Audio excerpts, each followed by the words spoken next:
Ang gusto kasi natin, tinawag, ipasok agad. Kahit minsan magaling yung ating mga ibon, mabibilis, pero may problema tayo sa disiplina, sa trapping, sa ating mga alaga. Mahirapan din tayo papasukin para i-clock yung ating mga ibon. Alas 7 pasado ng umaga. Tinanghali na naman tayo ng gising mga tropa. At napakaganda ng panahon mga kalapatids. Parang uulan na hindi naman. Welcome back nga pala dito sa ating channel, Chocobulop TV. And for today's video, samahan niyo ako sapagkat sa episode na ito, ihahanda na natin yung ating mga alaga. Lalo na itong dalawang ibon natin na galing Bartolina sapagkat sila yung ating inihahanda nalilipad sa south sa darating na liparan. Hindi na sila sumisiyap, graduate na kumbaga sa pagiging sisihu. At ngayon naman, pakakawalan na natin yung ating mga alaga. Sa umaga, ganito yung ating ginagawa. Pakawala lang, hindi pa sila kumakain. Mamaya na natin sila pakakainin pagka bumalik na sila galing rondahan. Mga kalapatid, tingnan nyo, tinatapik-tapik ko lang yung pinto. Alam na nila yung kanilang gagawin. Diba? Alerto sila. Sige, banat. Ayan sila mga kalapatid. 6 yan sila. Yun.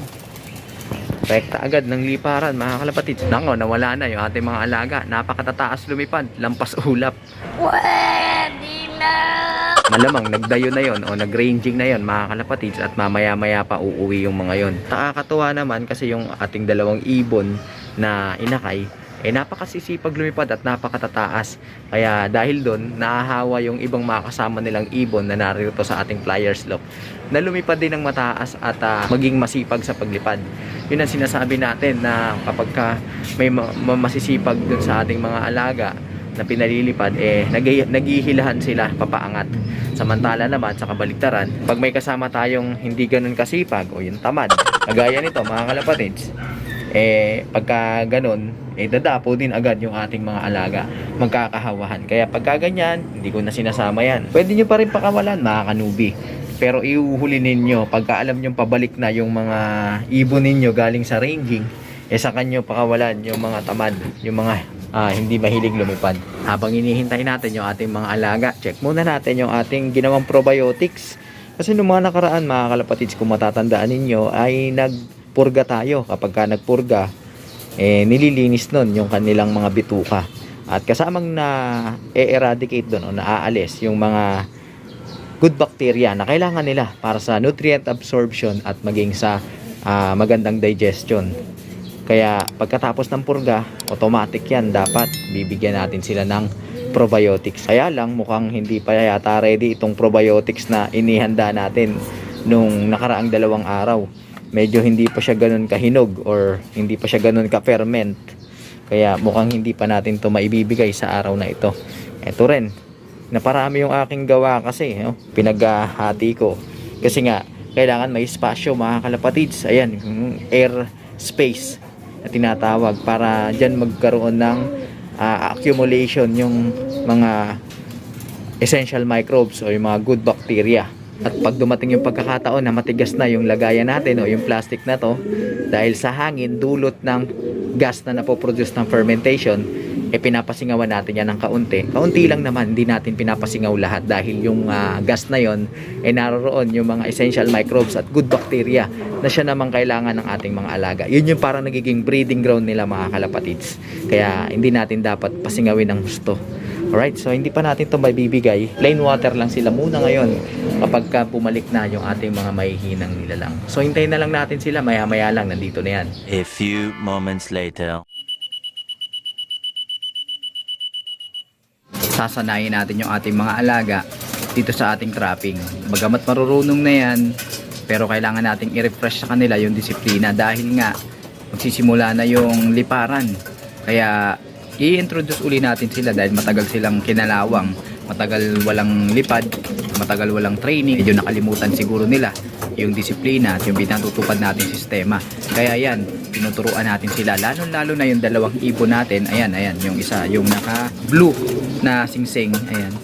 Tapos yung isa, nakakapatid niya, doon na, pumasok na sa loob. So good yun. Yung green na yan, yung ibon natin na nawala dati na 5 buwan tapos nakauwi, medyo ayaw pa pumasok.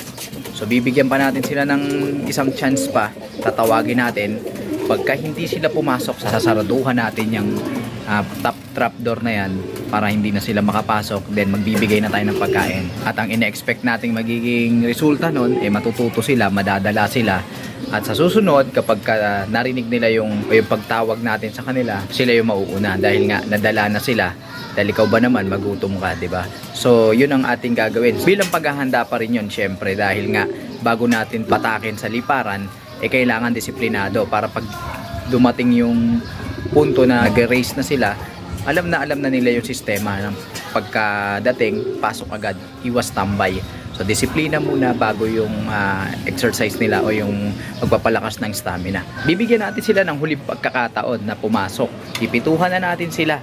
Pagka hindi pa sila pumasok, sasaraduhan na natin itong ating trapdoor. Pero bago natin gawin yan, kung hindi ka pa nakapag-subscribe sa ating channel, mag-subscribe ka na, hit mo na ang notification bell para nang sa ganun updated ka sa tuwing meron tayong panibagong video. Tingnan nyo mga kalapatids, matitigas talaga ulo, di ba? Narinig na nila, pero wala pa rin silang reaksyon. Kaya ang gagawin natin, siyempre kailangan tayong masusunod dahil tayo ang nagtitraining sa kanila. So, ayan, sarado na. Hindi na sila makakapasok dyan. At yung dalawang pasaway, lumipad pa. Nagpupunta pa doon sa ating bubong. At bahala sila sa buhay nila. Yung kanilang mararanasan ngayong araw na ito, magsisilbing aral yan sigurado sa kanila. At matututo sila. So, yan nga yung ating ginagawang disiplina. So, tara, pakain na tayo. Hindi tayo mag-overfeed sa kanila. Bibigay lang tayo ng tama. Ito yung dalawa. Ayan. Gustong pumasok. Narinig na nila yung kalabugan dito ng kainan. Gusto na nilang pumasok pero huli na ang lahat. Papapasukin na lang natin yan sila kapag katapos na yung ating mga alagang naririto sa loob na kumain. Hayaan na muna nating maubos nila yan. Saka natin bubuksan yung ating trapdoor. Ayun, nagmamakaawang pumasok yung isa. Ay nako, bahala ka sa buhay mo. Susunod, magtatanda ka na. Sigurado yan. Yun mga kalapatids, ubos na yung patuka natin na nilagay dito sa pagkainan ng ating mga alaga. At naghahanap na sila ng tubig. So lalagyan na rin natin yan. Samantala, itong dalawang ibon nating pasaway, naririto pa rin sa labas. Nasaan na isa? Ayun. Ayan o. Ayan. Ayan yung ibon natin. So, hayaan na natin yan muna sila dyan. Lagyan muna natin to ng tubig para makainom na yung ating mga alaga. Yun, teka lang, baka mahulog. Alright, ngayon naman tatanggalin na natin tong harang dito sa kanilang trapdoor para kung sakaling pumasok sila, ma-realize nila na ubos na yung mga pagkain na nandun sa pagkainan. Alright, tignan natin kung ano magiging aktwasyon ng ating mga pasaway na ibon. Yan mga kalapatids, papasok na yung ating mga alaga. Ayun. Okay, pasok. Ito talaga pasaway ito oh. Nakita niya siguro na wala nang laman yung ating patukaan, kaya ayaw pa rin niyang pumasok. So mautak talaga to. Samantala yung isa pumasok, naghahabol sa pagkain. So kaya tubig na lang yung kanyang naabutan. Ayaw mong pumasok, bahala ka sa buhay mo.